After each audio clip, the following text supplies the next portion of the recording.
Hello, and thank you for taking the time to listen. A preliminary note, this video is not standalone. You must watch the first part.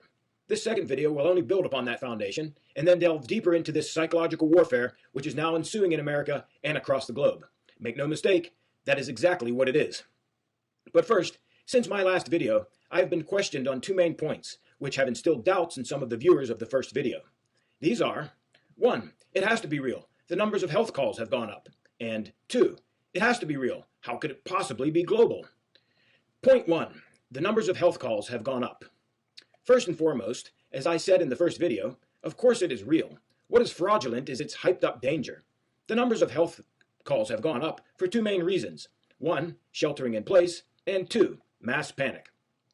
First reason, sheltering in place.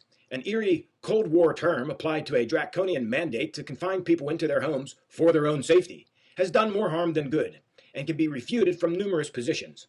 1. Confinement in houses increases viral load, which many people believe is why the flu, seemingly, comes in the winter when everyone is pent up, because in equatorial climates, the flu can appear year-round.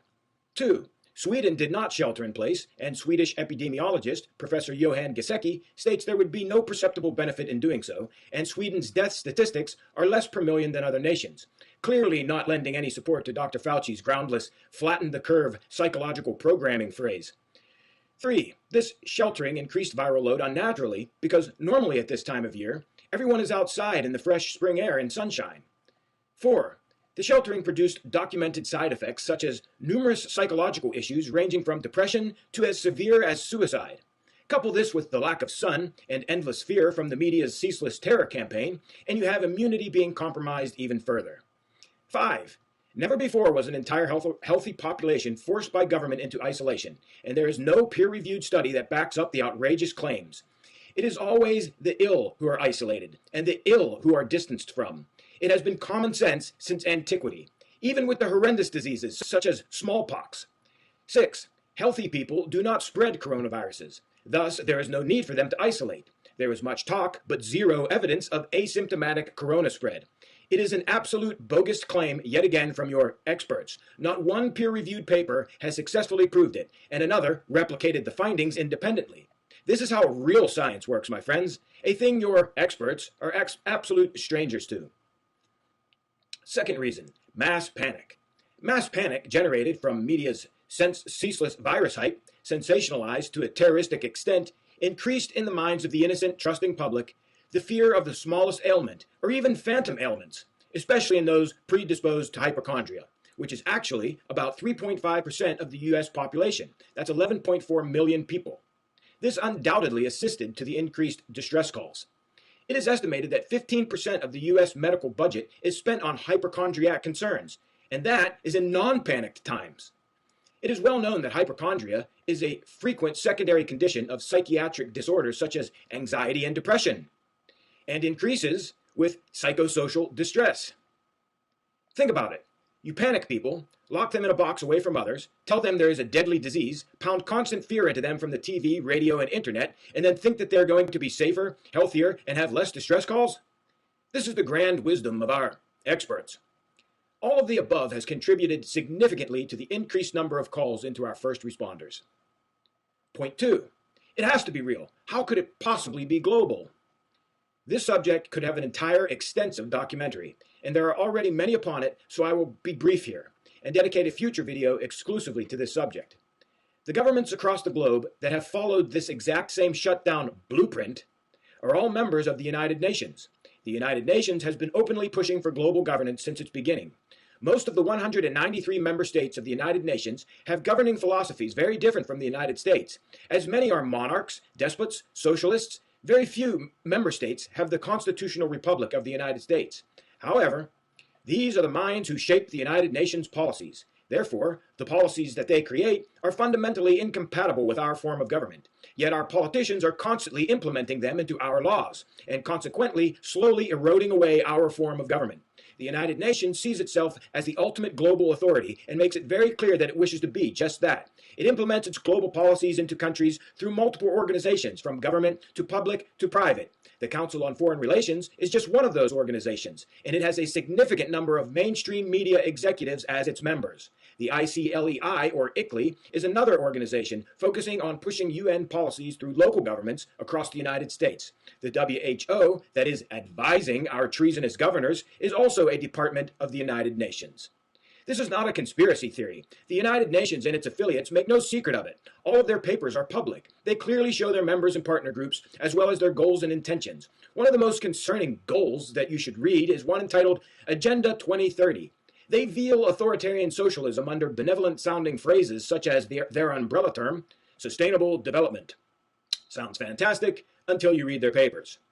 I will put links to all of these establishments and documents in the description section of this video. To make a sharp example of how intensely they push their benevolent goals, just recently, Jeffrey Sachs, previous director to the UN, spoke at the Vatican, stating that America is a very dangerous country. This man is an American. Or is he? He speaks of his own nation as if it was an enemy to some goal he has. He detests the fact that it is not going along with the UN global plan, and he outright calls the US a problem. These UN infiltrators are the subversive traitors I spoke of in my previous video, pushing the UN agenda through every facet of our society to transfer the head of our leadership to the United Nations. They have been working at this for decades and have been slowly eroding our government up to this very point, so as to initiate this coup and accelerate their agenda. And that agenda, simply put, is one world government. What you have to understand is that these people do not ask for your voice. They simply make vast policies and pressure their members to inject these policies into the law books of their own nations. Never since the UN began did it ask for your voice, but everything it does, it claims that it does for you. Strange, is it not? It looks to people simply as numbers, as economic problems to solve. Since the inception of our nation, we were warned to stay out of entangling alliances. Now this alliance with practically every nation on earth through the UN has permeated its way into nearly all U.S. policies. Our pure and simple government, which our fathers founded, is replaced by a malignant tumor of over 2,000 bureaucracies which circumnavigate justice at every turn. In my opinion, all of these political labels need to be dropped. The left, the right, Democrat, Republican, etc., etc., etc. They are simply limiting mechanisms, psychological compartmentalization devices dividing you all against each other. The more division, the better, for you will never unite against your infiltrators if you are constantly fighting amongst yourselves. Both sides are already fully compromised and are simply used to fulfill different aspects of their agenda. Here is a news flash for you. The majority of congressmen do not even read the bills that they pass, and often don't even write them. The people who are supposed to represent you pass laws made by strangers without even reading them. Therefore, it matters not what party they are. Now maybe you will understand the wisdom of George Washington when he warned against establishing a party system over 200 years ago. Who are the they that I speak of? You can call them socialists, communists, or even globalists, but they will most likely say of themselves that they are just practicing multilateralism.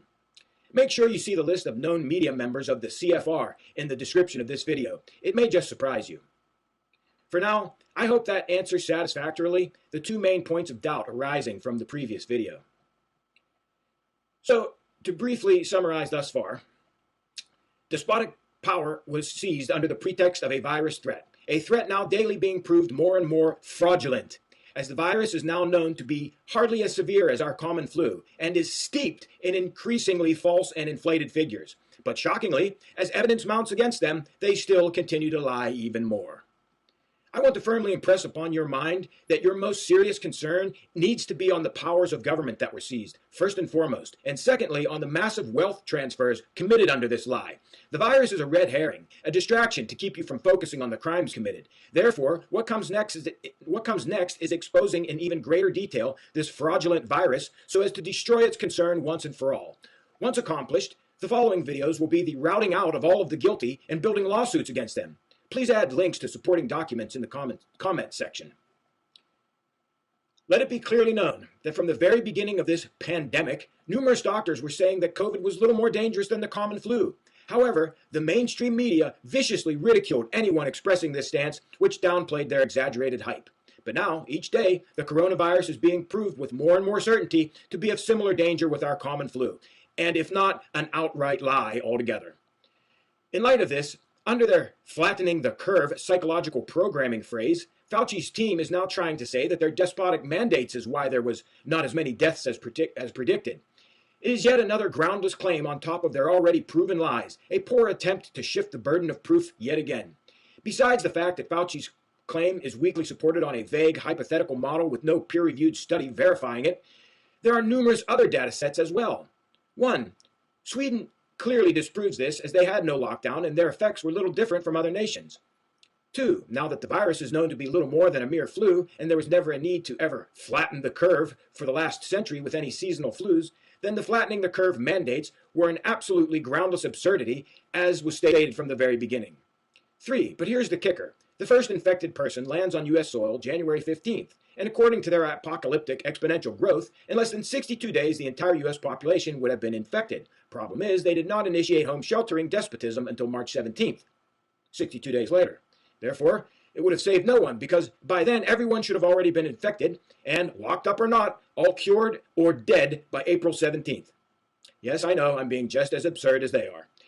Any time that you call out the flaws in their numbers, they simply shift ground and add another improvable variable. It is an endless battle with the ghost that COVID is. 4. I call this psychological tactic, which they are attempting to permanently implement, the pink elephant disease, because it is little different than the outrageous fabrications of a drunk man. Its parameters are absolutely ambiguous, made of smoke and mirrors and constantly shifting to serve their present argument, and its absurd variables seem to be limited only by their imagination. It is everywhere. Everyone could have it. Everyone could be a threat. Run for your lives and hide. It is like an intro to a low-budget horror film. It is no different than accusing people of being a witch, and just as impossible to disprove. Instead of crying witch, they are now crying diseased. So it appears we have successfully regressed 300 years, as this is the furthest possible thing from true science, and it is being implemented only to grant permanent despotic powers to the government, so as to have the ability to initiate a quasi-martial law anytime they wish by dreaming up endless varieties of pink elephants. I have to say, at this level of absurdity, of all people, I have to quote Walt Disney here. Quote, I could stand the sight of worms and look at microscopic germs, but technicolor pachyderms, that's really too much for me. I concur, Walt. These people are not experts, my friends. They are fear engineers. Sissies trying to make sissies out of the entire populations. Turning everyone into perpetual OCD germaphobes like Howard Hughes was, to have you constantly running to them for safety from their phantasms. It is a sinister psychological attack. Don't you see that they took away your happiness first? All of your entertainment, gyms, clubs, parks, beaches, to assist in depressing your spirits, isolating you away from groups. Humans are social beings. This adds yet more to depression. It is known that hypochondria increases in depressed states. Let me summarize to this point. In a hyped-up threat, they seized government powers and took your liberty under the pretext of keeping you safe. I now need to paint for you a very serious analogy here. In 1933, within 1 year of being appointed chancellor, Adolf Hitler used the Reichstag fire as an excuse to issue the Presidential Order for the Protection of the People and State, which suspended civil rights, censored the press, and authorized the mass detainments of suspected communists and socialists. Sound familiar? Under the pretext of keeping you safe from a threat, you are detained because you are suspected of a disease. Social media has now slanted everything to the COVID fear narrative, and your rights have been limited in numerous ways. But let me continue. Before another month had passed, Hitler then passed the Enabling Act, which gave him the power to enact laws without involvement of the German parliament, and issue mandates. Sound familiar? Therefore, in a mere 2 months and the passage of a mere 2 acts, Hitler made Germany a legal dictatorship. And every month thereafter, it got much worse, much faster. People, listen, tyranny can come very fast. Your idle complacency needs to come to an abrupt halt, like right now. But you will probably still refuse to believe me. Something like that could never happen in America, right? Wrong. Allow me to continue exposing this extremely dangerous fraud. Remember in my last video I stressed the importance of knowing where the tests were manufactured and having them independently verified? Well, on April 20th, the CDC was discovered to have sent out to the states tests contaminated with COVID-19. The whole time they were sending out these tainted tests, the FDA simultaneously was forbidding establishments from making their own tests, as well as forbidding the importation of any foreign tests. It was found out by a lab who tested purified water positive for COVID-19 using a CDC test.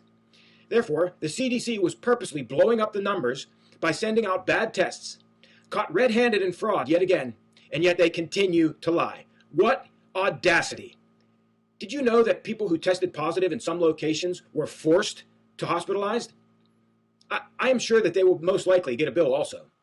How many of them were 100% healthy, but drew a false positive from these fake tests and then got billed for it? How many of them were celebrities?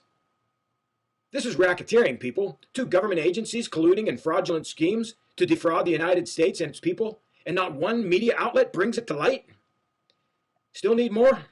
Remember all of the relentless hype about overrun hospitals, the influx of patients, the needs for more beds and respirators, etc., etc., etc.? Well, it never happened. The hospitals are at record vacancies. Navy ships sent to the rescue are sitting empty. It is all an outrageous lie. Now these same hospitals, who already got aid, are now claiming they need billions more for lost profit from deferring business that was supposed to be there. All of this over a gigantic lie. Do you think that those deferred patients will still have to pay if the hospital gets paid for not operating on them? Most certainly they will. Our medical system has become a medical mafia. According to the DEA, OxyContin sells for about $1 a milligram on the street. There are 453,592 milligrams in a pound. Thus, a pound of Oxy on the street is worth over $453,000, while a pound of cocaine is only worth about $10,000 in comparison. Who are the real drug dealers here, people? Do you really think they're in business for the love of you? Do you think the hospitals are any different? The U.S. medical system has become a corrupt fleecing machine. Just a few years ago, my brother was life-flighted from Panama City to Pensacola for renal failure and was billed $45,000 just for the 30-minute helicopter ride. Regardless of being caught red-handed at giving out bogus tests, they refuse to remove the bogus test counts from the list of number of COVID cases. And instead, they continue adding to it in any possible way they can. What was simply reported as pneumonia is now called COVID pneumonia and added to the all-encompassing list. Even flu-mixed cases are now being added to the total as well. Italian doctors have claimed that the ventilators have actually caused more harm than good and have contributed to the deaths of patients. The supposed cure, hydroxychloroquine, has killed instead of cured. Yet both of these human errors are added to the COVID death statistics nonetheless. A secondary effect of the mass panic that I mentioned in the beginning is that a panic heightens the chance of a doctor seeing what they want to see and finding what they want to find. This is sometimes called interpretation bias in science, happening both intentionally and unintentionally. In the latter case, it can be caused by a hyperattention to one thing as the result of a panic. This would also increase the findings of COVID-19 as well. Notably, because as I mentioned before, COVID is new to science and therefore could actually be far more common for a very long while into the past. Thus, finding it may actually prove to be nearly irrelevant. 2, the CDC tests were bunk, and alternative tests are based on an unproven RNA test, which has never yet been directly connected to a virus in a peer-reviewed and independently replicated study. Thus, the false positives could be outrageously high. 3, Dr. Ryan, executive director of the WHO, declared publicly on February 13th that they have allowed doctors to report suspected cases as confirmed cases since as early as February 13th. This is outrageous. That alone, in the hands of a panicked doctor, could eliminate every single reported case on file. All of the above unscientific methods falsely inflate the numbers of corona cases with a tremendous margin of error. But with all of that fraud, hype, and error, as of April 24th, the absolutely honest and trustworthy CDC reported 53,440 U.S. COVID-related deaths, struggling to bring it on par with the common flu. And I stress the word related, because if you then look at the April 24th provisional data sheet breakdown, it lists only 24,555 total U.S. deaths, with solely COVID-19 as the only suspected cause since January. Keep in mind, this is in this same period of time, over 60,000 U.S. citizens died of pneumonia. Don't forget that all of this data is being presented to you by the very institution that was busted for sending out tainted COVID tests. So even by severely slanting the data, they still can't outdo the common pneumonia, a disease which we have had since antiquity and never needed martial law to save us. Furthermore, on their own table is the subnote beneath the 24,500 deaths, stating deaths with confirmed or presumed COVID-19. Remember what Dr. Ryan mentioned earlier? Now we have presumed as well. Presumed? Friends, science does not suspect and presume, especially on a data sheet that half of the world is basing its calculations off of. I think at this point it is safe to presume that they are all infected with fraud. It has become a ridiculous circus, a mockery of science. How much more lie, deceit, hype, and fraud do you need to see before you realize that it is an intentional psychological terror campaign designed to alter your governments, steal your liberties, and your wealth? Samuel Clemens once wrote, "It is easier to fool people than to convince them that they have been fooled." As with Walt, I wholly concur. Before I start the next topic, I would like to mention here a few quick flu facts that you should know. I list them here because the flu has been studied for many decades and yet remains surrounded by mystery. COVID-19 is but a few months old, yet the experts are arrogantly proclaiming to know all about it. And that is not to mention the immense fraud which permeates every aspect of it. 1. First off, flu is a coronavirus. 2. Average and epidemic flu years have occurred for centuries. 3. Flu has always been a danger to the elderly. 4. Nursing home epidemics are actually rather common. 5. Flus usually last 6 weeks. Where they come and where they go is still a mystery. 6. The exact origin is still a debate, as in, how is the first person infected if the theory is that it is passed from human to human? 7. Often the same flu breaks out simultaneously in distant areas. This is often loosely explained by infection by latent carrier theory. However, there is no evidence supporting this theory. 8. The answer as to why the flu is a winter disease is still not known, because in equatorial countries it occurs year-round and is highest during the monsoon. These were all extracts from an article by Dr. Hugh Nile, former CEO of Biota Holdings, which develops anti-infectious drugs, particularly for influenza. I can now put no more nails into the coffin of this amorphous COVID phantasm, so I will now proceed to the psychological reinforcement methods that they are constantly using upon your subconscious to strengthen their lies. 1. Social distancing. Since common sense is a thing of the past, I must say there is no peer-reviewed scientific study justifying the absurd practice of mass social distancing. Individual distancing by a sick person staying away from others, or others staying away from a sick person, has been common sense practice for centuries without any need of government mandates. Mass social distancing is a childish assumption that everyone is guilty until proven innocent. Diseased until proven healthy. Diseased being an ambiguous term, subjecting you to endless violations of your rights.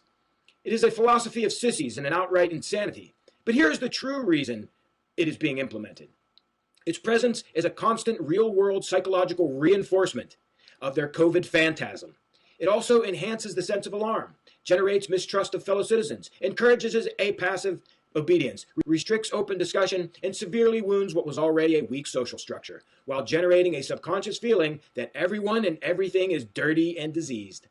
It is a purposeful creation of a mass psychosis through mass hypnosis, a state of mind that any psychologist would call a serious, detrimental psychosis. A quick side note here on the bubonic plague, a bacterial disease supposedly spread by the bite of an infected rat flea.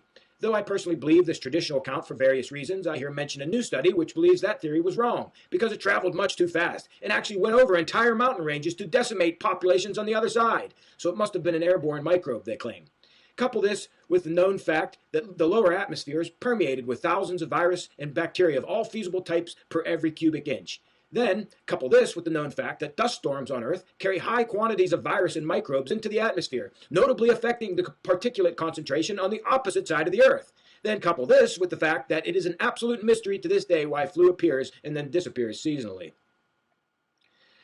The picture that I paint for you is that you are perpetually surrounded by countless microbes and viruses from all over the Earth, no matter where you are, and at certain times the viral load of certain species is much higher. It has been that way for millions of years, and nothing that science and government can do will ever change that. To suddenly tell the human race after 200,000 years of existing that it suddenly needs mass social distancing of 6 feet is an absolute lunacy. In a matter of days, you could be taking a deep breath of African microbes from a dust storm earlier in the week. Your body has been handling them for hundreds of thousands of years. This then leads to 2. The mask-wearing insanity. Yet another outrageous practice based on no independently verified, peer-reviewed study. 200,000 years on Earth and suddenly we need masks? Perhaps the Muslims were right all of these years. Or perhaps our criminals in office just wanted to walk around in public dressed as the bandits that they really are. Well, at least it impairs the ability of the facial recognition devices from tracking all of us. It appears then that the only thing that this is going to accomplish is a rise in crime rates. Again, this is nothing more than another real-world psychological reinforcement of the COVID fraud, giving the people a tangible presence to their lie. To support what I just said, allow me to paraphrase a March 3rd article from Time magazine addressing this very subject. It is no surprise that face masks are in short supply, despite the CDC specifically not recommending them for healthy people. It seems kind of intuitively obvious that if you put something in front of your nose and mouth, that it will filter out some of these viruses that are floating around out there, says Dr. William Schaffner of Vanderbilt University. The only problem is it's not likely to be effective against respiratory illnesses like the flu and COVID-19. If it were, the CDC would have recommended it years ago. It does not, because the CDC makes science-based recommendations. According to the CDC, surgical masks will not stop the wearer from inhaling small airborne particles, which can cause infection, nor do these masks form a snug seal around the face. The CDC recommends surgical masks only for people who already show symptoms of coronavirus and must go outside, since wearing a mask can help prevent spreading the virus to others when you cough or sneeze. The agency also recommends these masks for caregivers to people who are infected with the virus.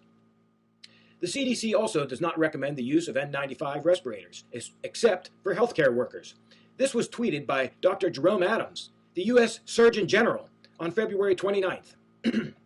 Seriously, people, stop buying masks. They are not effective in preventing general public from catching the coronavirus. And in an interview with Fox and Friends, Adams said that wearing a mask can even increase the risk of getting the virus. Folks who don't know how to wear them properly tend to touch their faces a lot and actually can increase the spread of the coronavirus. Some believe that wearing a mask reduces how many times they touch their nose and mouth, but Dr. Schaffner says there isn't any data to support that that is a useful intervention. Other reasons are purely psychological. It gives the individual a greater sense of control in this otherwise not controlled situation. Lynn Bufka, a clinical psychologist at the American Psychological Association, suspects that people are clinging to masks for the very reason they knock on wood or avoid walking under ladders. Quote, even if experts are saying that it's really not going to make a difference, a little part of people's brain is thinking, well, it's not going to hurt. Maybe I'll just cut my wrists a little bit, so it's worth it to wear the mask. In that sense, wearing a mask is a superstitious behavior. Can that article be any more perfect? But now, as you can see, they're changing their whole narrative. My friends, science doesn't change narratives overnight. Liars do. This insanity has grown to the point that merely discussing it has become an absurdity. It is a total mockery of science. Please, you doctors out there, these people are discrediting your entire trade. You should be absolutely outraged by these charlatans masquerading around as real scientists. My friends, I hope you now clearly see that this virus hype is but a distraction, keeping you from paying attention to what they're really doing to your nation, and it should be the very least of your concerns.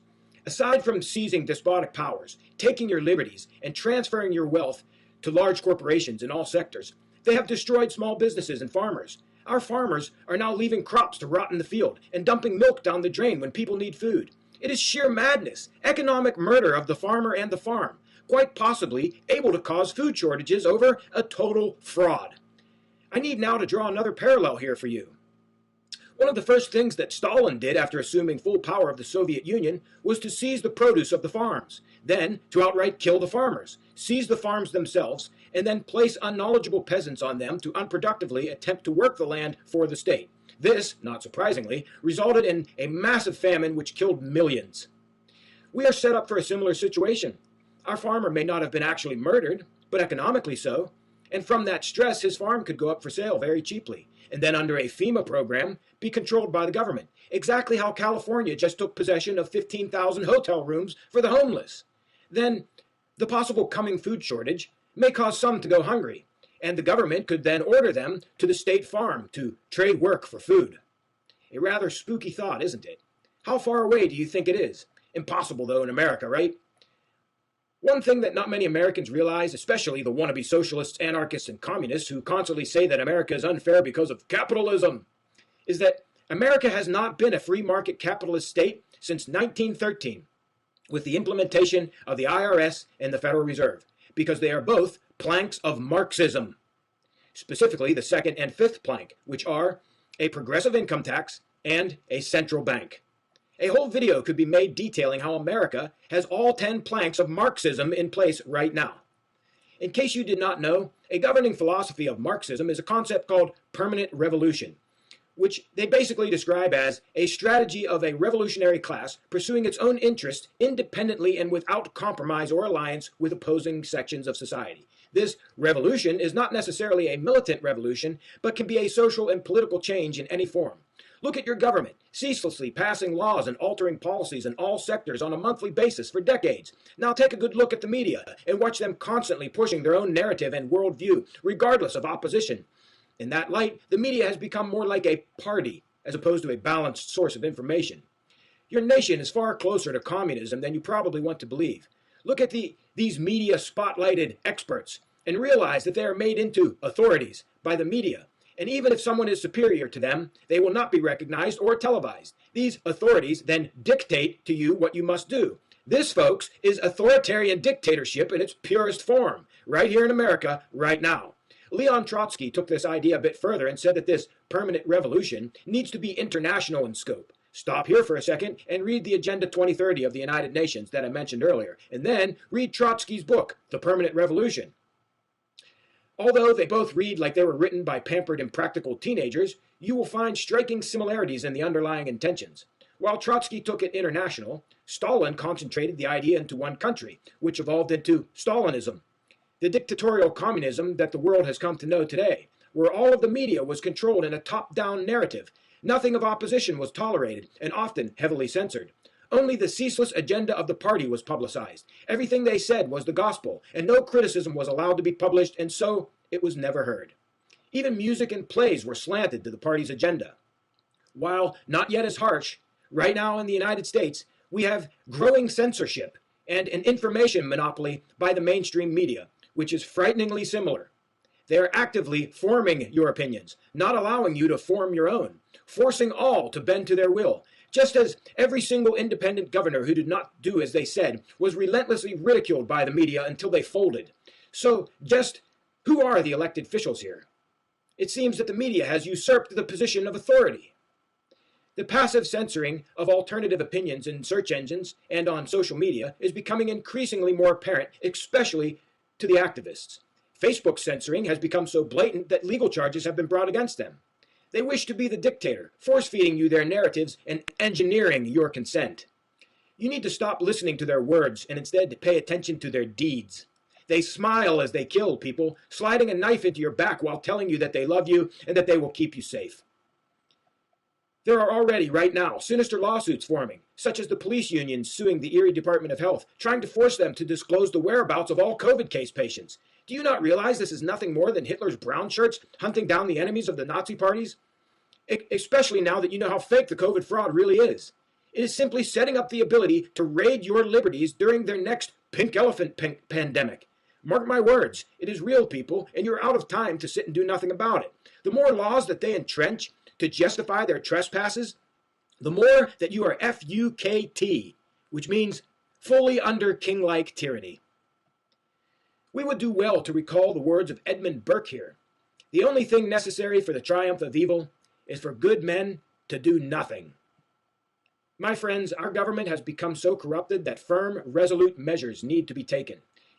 All involved in this fraud must be held fully accountable, and massive chunks of malignant law and the accompanying bureaucracy need to be torn from our law books forever.